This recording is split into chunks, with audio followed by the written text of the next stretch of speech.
பசுமை நடையின் சார்பான காலை வணக்கங்கள். இது ஒரு வழக்கமான நடை இல்லை என்பது உங்கள் எல்லோருக்கும் தெரியும். மாதம் மாதம் பசுமை நடை தனது நடைகளை நடத்தி கொண்டே இருக்கிறது. இன்றைக்கு எங்களுக்கு ஒரு பிறந்த நாள். இது எங்களுடைய 15வது ஆண்டு.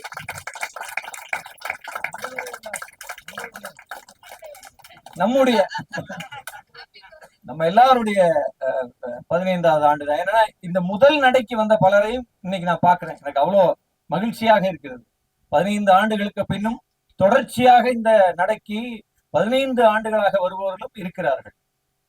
யானமலையை தகர்க்க ஒரு மிகப்பெரிய திட்டத்தை அரசு தீட்டிக் கொண்டிருந்த நேரம், இங்கே இந்த மலையை சுற்றி இருக்கக்கூடிய 8 கிராம மக்களும் இணைந்து ஒரு மிகப்பெரிய போராட்டத்தை செய்து கொண்டிருந்தார்கள். ஒரு தொடர்ச்சியான ஒரு போராட்டம் அது. அந்த போராட்டத்தை பற்றி சில விவரங்களை நான் அடுத்த இடத்துல சொல்லலாம் பாக்குறேன். லாடன் கோவில் குடைவரையில், ஏன்னா ஒருத்தர் வர முடியல இங்க மேலே ஏறி, அவரால் கீழே இருக்காரு. அதனால நான் விரிவாக அங்க சொல்லலாம் அப்படின்னு நான் நினைக்கிறேன் அந்த செய்திகளை.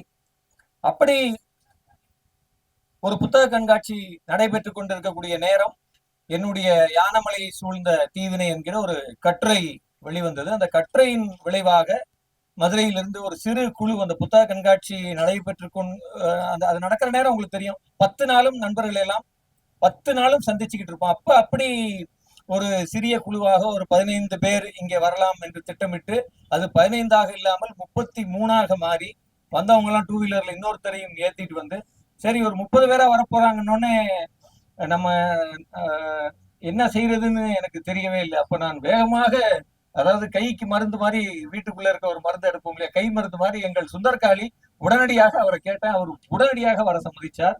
அவர் இந்த இடத்துக்கு வந்து, இந்த தொல்லியல் சின்னங்கள் ஏன் முக்கியம், இந்த தொல்லியல் சின்னங்களை நாம் ஏன் பாதுகாக்க வேண்டும் என்று இந்த இடத்தில், இதே இடத்தில் நின்று கொண்டு ஏறக்குறைய ஒரு 33 பேர் இந்த ஒரே பாறையில் உட்காந்துட்டோம். அவ்வளவுதான் இருந்தோம். அப்ப இந்த பாறையில் உட்கார்தான். அப்பயும் 2-3 பேர் நின்றுகிட்டு இருந்தாங்க. அந்த காட்சி இன்றைக்கும் எங்க கிட்ட பசுமையாக இருக்கு அந்த காட்சி. அப்ப அன்று தொடங்கியதும், அன்று வந்திருந்தவங்க எல்லாம், இந்த அதிகாலையில நம்ம வர்றது ரொம்ப நல்லா இருக்கு, இந்த அனுபவம் நம்ம ஏன் தொடர்ச்சியாக செய்யக்கூடாது என்றார்கள். எனக்கு எந்த நம்பிக்கையும் அப்பொழுது இல்லை. சரி, ஏதோ வந்திருக்கவங்க எல்லாம் சொல்றாங்க, நம்ம செஞ்சுதான் பார்ப்போமே என்ற ஒரு பரீட்சார்த்த முயற்சிக்கு மதுரை மக்கள் கொடுத்த ஆதரவு இருக்கு இல்லையா, அது இல்லைன்னா இந்த நடை நடைபெற்று இருக்க வாய்ப்பே இல்லை. இந்த இப்படி ஒரு நடை ஒரு 15 ஆண்டுகளாக தொடர்ந்து நடைபெற்றக்கூடிய வாய்ப்பே இல்லை. நாங்கள் தனியா அந்த மலைக்கு வந்திருக்கோம். 30 ஆண்டுகளாக வந்துகிட்டு இருக்கோம். ஏறக்குறைய என்னுடைய கல்லூரி பிரிவு முடிச்சதுல இருந்து மதுரையின் பல்வேறு தொல்லியல் சின்னங்களுக்கு வந்திருக்கிறோம். தொல்லியல் அறிஞர்களோட வந்திருக்கிறோம். 2 பேர் வருவோம், 4 பேர் வருவோம், இருப்போம். மலைக்கு மேல தண்ணி தெவிச்சா கையில தண்ணி பாட்டில்ன்ற கல்ச்சரே இப்ப கிடையாது. தண்ணி இருக்காது. ரொம்ப ஒரு மலைக்கு போயிட்டு வந்தா அடுத்து 2 நாள் பெரிய சோர்வோட வந்து வீட்டுல சுருண்டு கிடப்போம். அந்த மாதிரியான ஒரு ஒரு சூழல் தான். ஆனால் இன்றைக்கு அதெல்லாம் மாறி இருக்கிறது. இந்த 15 ஆண்டுகளிலே இந்த தொல்லியல் சின்னங்கள், இந்த இடங்கள் உள்பட எல்லாம் மாறி இருக்கு. இன்னைக்கு பாக்குறோம், பிரமாதமா கேட் அடிச்சு அதுக்கு ஒரு வாட்ச்மேன் போட்டிருக்காங்க, அதுக்கு ஒரு பூட்டப்பட்டிருக்கு.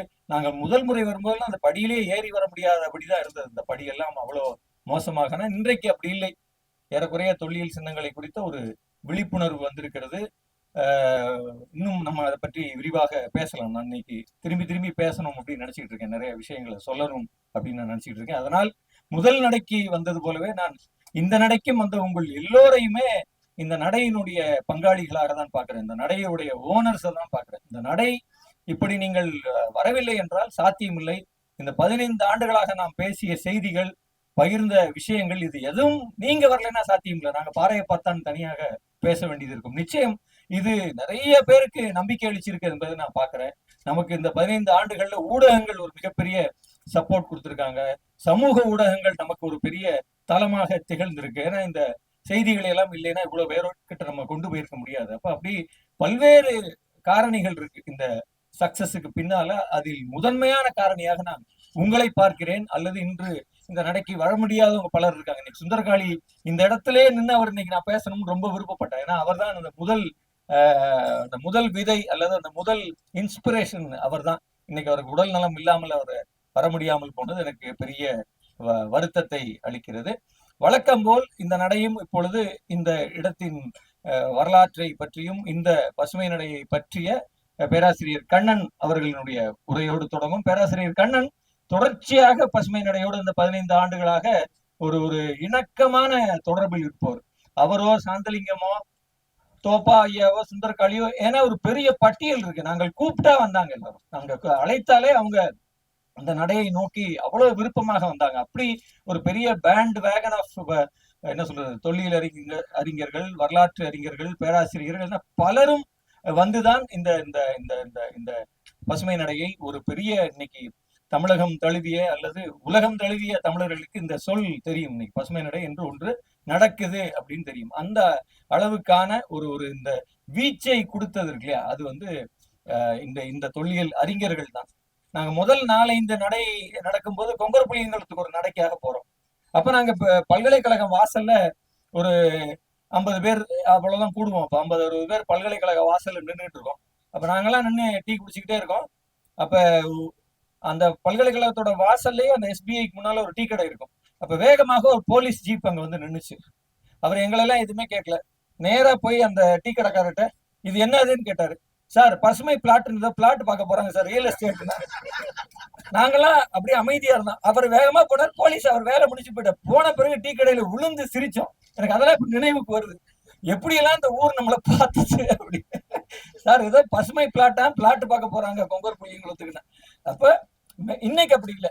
இன்னைக்கு மதுரையின் எந்த பக்கம் நின்னாலும் அந்த நடைக்கு வராதவங்க கூட நீங்க பசுமை நடையா அப்படின்னு கேட்கிற இடத்துக்கு நம்ம வந்திருக்கோம் என்பதுதான் அதுல முக்கியம். நிறைய நினைவுகள் இருக்கு பகிர்வதற்கு. ஒரு மிக முக்கியமான ஒரு விஷயத்தை நான் பகிர வேண்டும் என்று நான் நினைக்கிறேன். பசுமை நடை தொடங்கி இந்த 15 ஆண்டுகளில் பகிரப்படாத அல்லது எழுதப்படாத ஒரு விஷயமாக அது என் மனசுக்குள்ள இருந்துகிட்டே இருந்துச்சு. நான் இந்த 15வது ஆண்டில் அந்த தகவலை அதை பகிர்வதற்கான ஒரு சரியான நேரம் இது அப்படின்னு நான் நினைக்கிறேன். 2009 இந்த யானமலை பிரச்சனை தீவிரமடைகிறது. செய்தித்தாள்கள்ல அந்த செய்திகளை படிக்கிறோம், பேப்பர்ல எல்லாம் வருது, அந்த விஷயங்கள் வருது. இந்த 7 கிராம மக்களும் இணைஞ்சு கடையடைப்பு நடத்துறாங்க, பந்து நடத்துறாங்க. ஒரு நாள் அவங்க எல்லாம் போய் அவங்க ரேஷன் கார்டை கலெக்டரேட்ல எரிஞ்சிட்டு வர்றாங்க. இப்படி விதவிதமான போராட்டங்களை அந்த மக்கள் கையாளுவார்கள். ஆனால் நமக்கு தான் இருக்கே, நமக்கு போராட்டங்களின் மீது எப்பொழுதுமே நகர மக்களுக்கு மதிப்பே கிடையாது. எவனோ ஒருத்தன் கத்திக்கிட்டு இருப்பான், டெய்லி கலெக்டரேட்ல 4 நாய் கத்தும், அதுக்கு நமக்கும் என்ன சம்பந்தம்? அவன் கத்திக்கிட்டு போறான், பிரச்சனை இருக்கவே நம்ம குழப்ப பார்ப்போம். நம்ம கலெக்டரேட் வாசல்லையே 3rd கியர்ல 4th கியருக்கு வண்டியை மாத்தி வேகமா போயிட்டு இருப்போம். ஏன்னா நமக்கு பெரிய வேலை.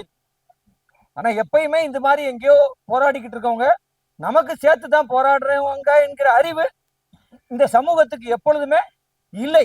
நான் அழுத்தி சொல்லுவேன். ஏன்னா நமக்குலாம் நிறைய வேலை இருக்கு, நம்மலாம் கோட்டையை பிடிக்க போறோம், ஆட்சியை பிடிக்க போறோம், அந்த வேகத்துல போயிட்டு இருப்போம் ஒவ்வொருத்தரும். அப்ப அப்படியாக இந்த பிரச்சனைகளை நாளிதழ்கள்ல ஒரு எழுத்தாளரா நான் கொஞ்சம் கூடுதலா அது கவனமா படிப்பேனாக இருக்கலாம். ஆனால் அந்த பிரச்சனைக்கும் எனக்கும் தொடர்பு இருக்காது. அது எங்கேயோ நடந்துகிட்டு இருக்கும், நான் எங்கேயோ இருப்பேன். அப்படி நான் மதுரை நகரத்திற்கு தினசரி வந்து போகிற நேரம் என்னிடம் இந்த பிரச்சனையை பற்றி இங்கே இதெல்லாம் நடக்குதுன்னு நம்ம செய்தித்தாள்களை படிப்போம் இல்லையா, அதை தாண்டிய செய்திகளை பெரிய பிரச்சனையாக போகுது போல இருக்கு, அந்த மக்கள் இன்னும் தீவிரமா இருக்காங்க, 4 வழிச்சாலையை அடுத்து அவங்க மறிக்க போறாங்க, ஏன்னா 4 வழிச்சாலையில ஒரு மறியல் நடத்த முடியாது. அப்ப இந்த பிரச்சனையின் தீவிரத்தன்மையை தினசரி என்னிடம் சொல்வது, இந்த பிரச்சனை குறித்து இந்த ஊரில் வெளியிடப்படுகிற நோட்டீஸ் இருக்கும், சின்ன சின்ன விஷயங்கள், அதெல்லாம் என்கிட்ட கொடுக்கறது என்று எனக்குள் இந்த யானமலை கட்டுரையை எழுதுவதற்கு முன்னால் அப்படியா என்று நான் முதலில் நாங்கள் ஒரு 2-3 இந்த மலையை பார்க்க வந்தோம். இதே போல ஒரு நாள் காலைல 6:30 வந்தோம், இந்த மலையை பார்த்தோம். அதுக்கப்புறம் நான் போய் 1 மாசம் கழிச்சு தான் யானமலையை சூழ்ந்த தீவினை என்கிற ஒரு விரிவான கட்டுரை எழுதினேன். ஏறக்குறைய அதே வாரம் இந்தியா டுடேல ஒரு கட்டுரை எழுதினேன். அது அப்படி கிரானைட் மாஃபியாக்களை பற்றி அந்த நேரமே ஏறக்குறைய 6 கட்டுரைகளை நான் மிக நீளமாக இந்தியா டுடே உள்ளிட்ட பல பத்திரிகைகள்ல நான் எழுதினேன். அது அது ஒரு ஒரு எழுத்தாளராக என்னுடைய வேலை. ஆனால் இந்த மலையையும் என்னையையும் இணைத்து எனக்கு இந்த செய்திகளை தினசரி என் காதுகளில் சொல்லி இந்த ஊரில் இருக்கக்கூடிய இளங்குமரன், சிவா, பரமசிவம் உள்ளிட்ட பல பேரோட 2009 ஆகஸ்ட் மாதம், ஜூலை மாதம் தொடர்பை ஏற்படுத்தியவரை நான் இந்த நேரம் உங்கள் மத்தியில் அறிமுகம் செய்ய வேண்டும் என்று நான் நினைக்கிறேன். நான் அவருடைய அலுவலகத்துக்கு பெரியார் பஸ் ஸ்டாண்டில் தினசரி போய் பார்க்கிற வழக்கம் உண்டு. அப்ப அவர் ரொம்ப ரொம்ப அப்படி குரலை குறைத்து அவர் சொல்றது என் காதல மட்டும்தான் விழுகும். அவ்வளோ ஒரு இராணுவ ரகசியம் போல் என்னிடம் பகிர்வார். அப்படி அவர் அந்த செய்திகளை பகிரவில்லை என்றால் இந்த கற்றையும் இல்லை, இந்த நடையும் இல்லை. அவரை நான் இந்த நேரத்தில் இந்த உங்கள் மத்தியில் அறிமுகம் செய்து அவருக்கு ஒரு மரியாதையை செய்ய வேண்டும் என்று நான் நினைக்கிறேன். கணேசன் மதுரை யோகலட்சுமி டிராவல்ஸ்ல பணியாற்றக்கூடிய ஒருத்தர். அவர் அங்க உட்கார்ந்து டிக்கெட் போட்டுக்கிட்டு இருப்பார். ஆனால் அவருக்கு இருக்கக்கூடிய சமூக அக்கறை என்பது யாரையும் விட அதிகமானது. தமிழ்நாட்டில் ஞானி தொடங்கி நெடுமாறன் தொடங்கி அவர் அறியாதவர்கள் கிடையாது. அனைவரையுமே அவர் தெரியும். ஆனால் அவர் ஒரு எளிய தொழிலாளியாக உட்கார்ந்து பில்லு போட மட்டும் செய்யல, சமூகம் சார்ந்த தொடர்ந்த சிந்தனை, தொடர்ந்த வாசிப்பு என அவருக்குள் ஒரு இப்ப அவரால் மேலே ஏற முடியல. இன்னைக்கு அவர் வந்தார் தயங்கி அப்படின்னு கால் வருத்தம் இருக்கிறதுனால. அதனால சொன்னேன் ஒண்ணுமுறை உங்களை அவர் எதுக்கு வந்திருக்காருன்னு அவருக்கு தெரியாது. நான் வர சொன்னேன், அவர் இன்னைக்கு வந்துட்டார். ஆனால் இன்றைக்கு நான் வலுக்கட்டாயமாக அவர் இந்த இடத்தில் நம்மோடு இருக்க வேண்டும் என்று நான் விரும்பினேன். ஆகையால் கணேசனுக்கு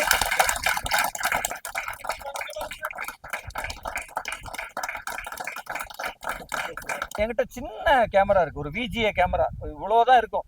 ஆனா அன்னைக்கு கேமரான்றது அதுதான். அப்ப ஏறக்குறைய அவரும் இருவரும் தூக்கி பிடிச்சி ஒரு ஆளை தூக்கி பிடிச்சுதான் என்னையதான் தூக்குனேன். தூக்கிதான் அந்த புகைப்படம் வேற படங்கள் இல்லை அந்த நேரம். அப்படி கணேசனுக்கு நன்றி. அதே போல் இன்னும் இருவருக்கு ஒரு சின்ன கௌரவத்தை கொடுக்க வேண்டும் என்று நான் நினைக்கிறேன். நாங்க வந்தோம் இல்லையா முதல் நாள், அந்த முதல் நாளில் எங்களுடன் இருந்த இருவர், தோழர் பரமசிவம் மற்றும் இளங்குமரன்.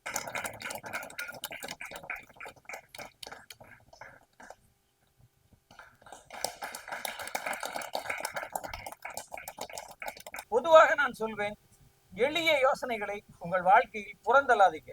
அது உங்களை வரும், உங்களை தொட்டு பார்க்கும், உங்களை தட்டி பார்க்கும், உங்க காதுக்குள்ள வரும். ஆனால் நம் வாழ்க்கை இந்த பற்சக்கர வாழ்க்கை இருக்கு இல்லையா, ஒரு கன்வேயர் பெல்ட்ல ஓடிக்கிட்டே இருப்போம். அந்த கன்வேயர் பெல்ட் டெய்லி ஒரே இடத்துக்கு வந்துடும், சுத்தி சுத்தி வரும். அரைச்சமாவே அரைச்சிக்கிட்டே இருக்கும். ஆனா அந்த கன்வேயர் பெல்ட் நம்ம போய்கிட்டே என்ன நினைப்போம், நம்ம கிட்ட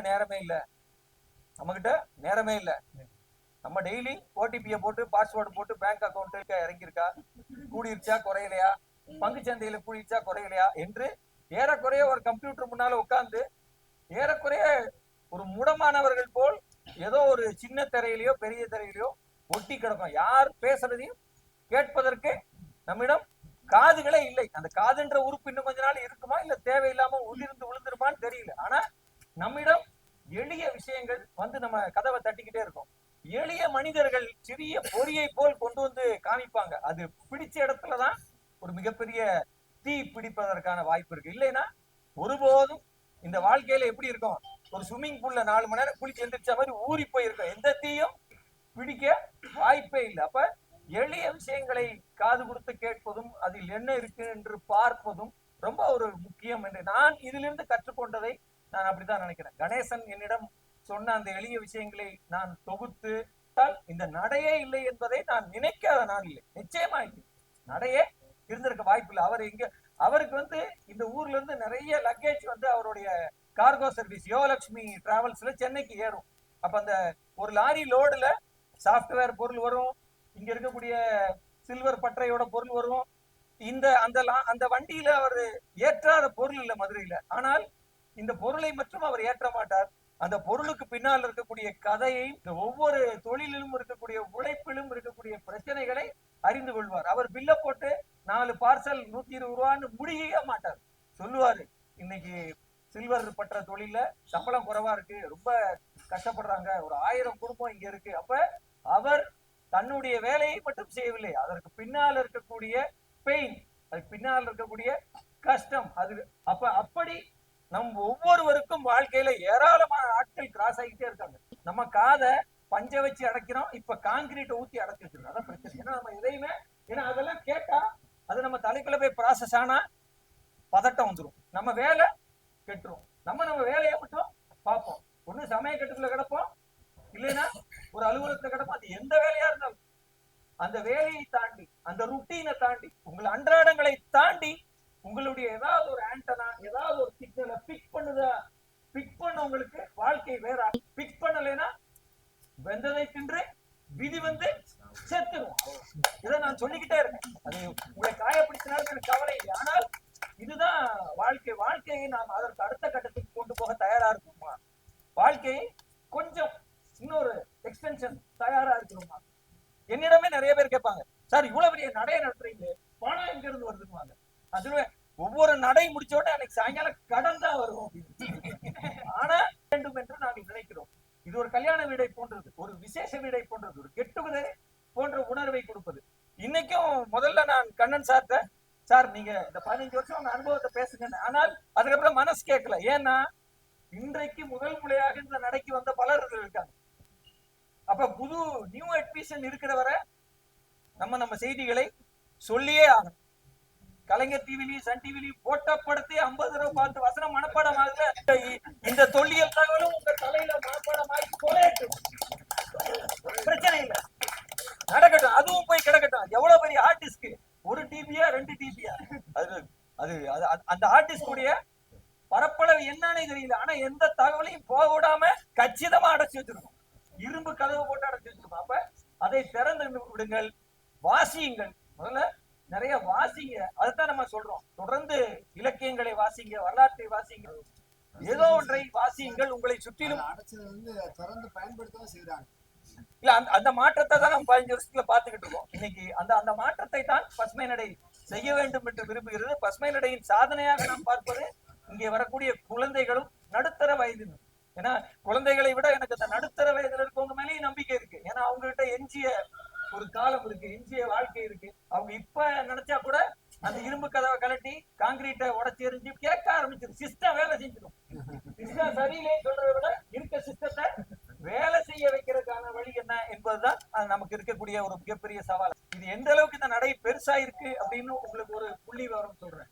ஒரு நாள் நாங்கள் கீழடிக்கு நட போறோம். தெப்பகுளத்துல இருந்து கிளம்பி கீழடிக்கு போகிறோம். கீழடி நடை அன்னைக்கு எனக்கு மீட்டிங் பாயிண்ட்லயே தொடர்ந்து phone, Q branch, IP, DSP யாரும் அடிக்கிறாங்க. ஒரு கட்டத்துல நான் போன் அடிக்கிறத நிறுத்திட்டேன். அன்னைக்கு 800 பேர், நாங்க ஒரு 400 பேர் 300 பேர் சாப்பாடுலாம் செஞ்சு வச்சிருக்கோம். கணக்கு பார்த்தா ஆளுக்கு ஒரு இட்லி கூட கொடுக்க முடியாது. அதனால சாப்பாடையே இன்னைக்கு கொண்டு போனோம், ஆனா கை விட்டுட்டோம். என்ன வேணாலும் நடக்கட்டும், அந்த இடத்த விட்டு நம்ம கிளம்புனா போதுங்க. கீழடியில் ஏறக்குறைய 800 பேர். அன்னைக்கு அந்த இடத்துக்கு இயல்பா அந்த ஒரு 200 பேர்னா 1000 பேர் கொண்ட ஃப்ரேம் இருந்தது. 1000 பேர். தெப்பகுளத்துல அந்த போலீஸ் ஸ்டேஷன் இருக்க பக்கம் மருதுல இருந்து end to end meeting point. அங்கிருந்து நம்ம கிளம்பணும். ஏறக்குறைய காவல்துறையுடைய 3 நாள் கேமரா வந்து ஒரு முகம் விடாம எடுக்க ஆரம்பிச்சாங்க இன்னைக்கு. அப்ப பசுமை பிளாட்ல இருந்து நம்ம எங்கே வந்தோம் இந்த 15 வருடங்கள்ல என்பதற்கான. ஆனால் அன்னைக்கு தொடர்ந்த போன் கால்.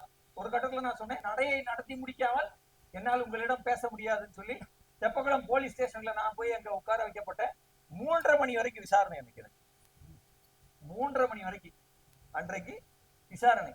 ஆனால் நமக்கு மடியில் கனம் இல்லை, பயம் இல்லை. நான் ரொம்ப ஜாலியா விளையாண்டுட்டு இருந்தேன். என் கூட ஒரு பாதுகாப்புக்கு ஒரு 5 நண்பர்களை கூட்டு போயிருந்தேன். அவங்கள நான், நீங்க ரோட்ல நிக்கணும், நான் சொல்லாம நீங்க ஸ்டேஷனுக்குள்ள வரக்கூடாது, தேவை ஏற்படாமல் நீங்க யாரும் வர வேண்டாம். 3:30 மணி வரைக்கும் அங்க ஒரு பெரிய சமர், அவங்களோட ஒரு பெரிய தீவிரமா நான் சொல்லணும். 10 வருஷமா செஞ்சுக்கிட்டு இருக்கோம். இதை தவிர உங்க மெக்கானிசம் என்ன? இவ்வளவு பேரை எப்படி திரட்டுறீங்க? இவ்வளவு பேர் எப்படி ஒரு இடத்துக்கு வர்றாங்க? இவங்களுக்கு எப்படி தகவல் அனுப்புறீங்க? இந்த தகவல் அவங்களுக்கு எப்படி போகுது? 100கணக்கான கேள்விகள். ஆனால் அதனையும் நான் இந்த இடத்தில் பசுமை நடையின் ஒரு சாதனையாகவே நான் நினைக்கிறேன். அப்ப நாம் என்பது இந்த வரலாற்று செய்திகளை விரிவாக்குவது. இவ்வளவு தொல்லியல் இடங்களுக்கு நாம் கூட்டம் கூட்டமாக போகவில்லை என்றால் இந்த மலைகள் எல்லாம் வெட்டி எரியப்பட்டு இருக்கும் என்பதை நீங்க திரும்பி திரும்பி அதையெல்லாம் தடுப்பது, நீங்கள் இங்கே வருவது அதுக்கான ரெசிஸ்டன்ஸை கொடுத்து கொண்டே இருக்கிறது என்பதுதான் அதனுடைய அற்புதமான செய்தி.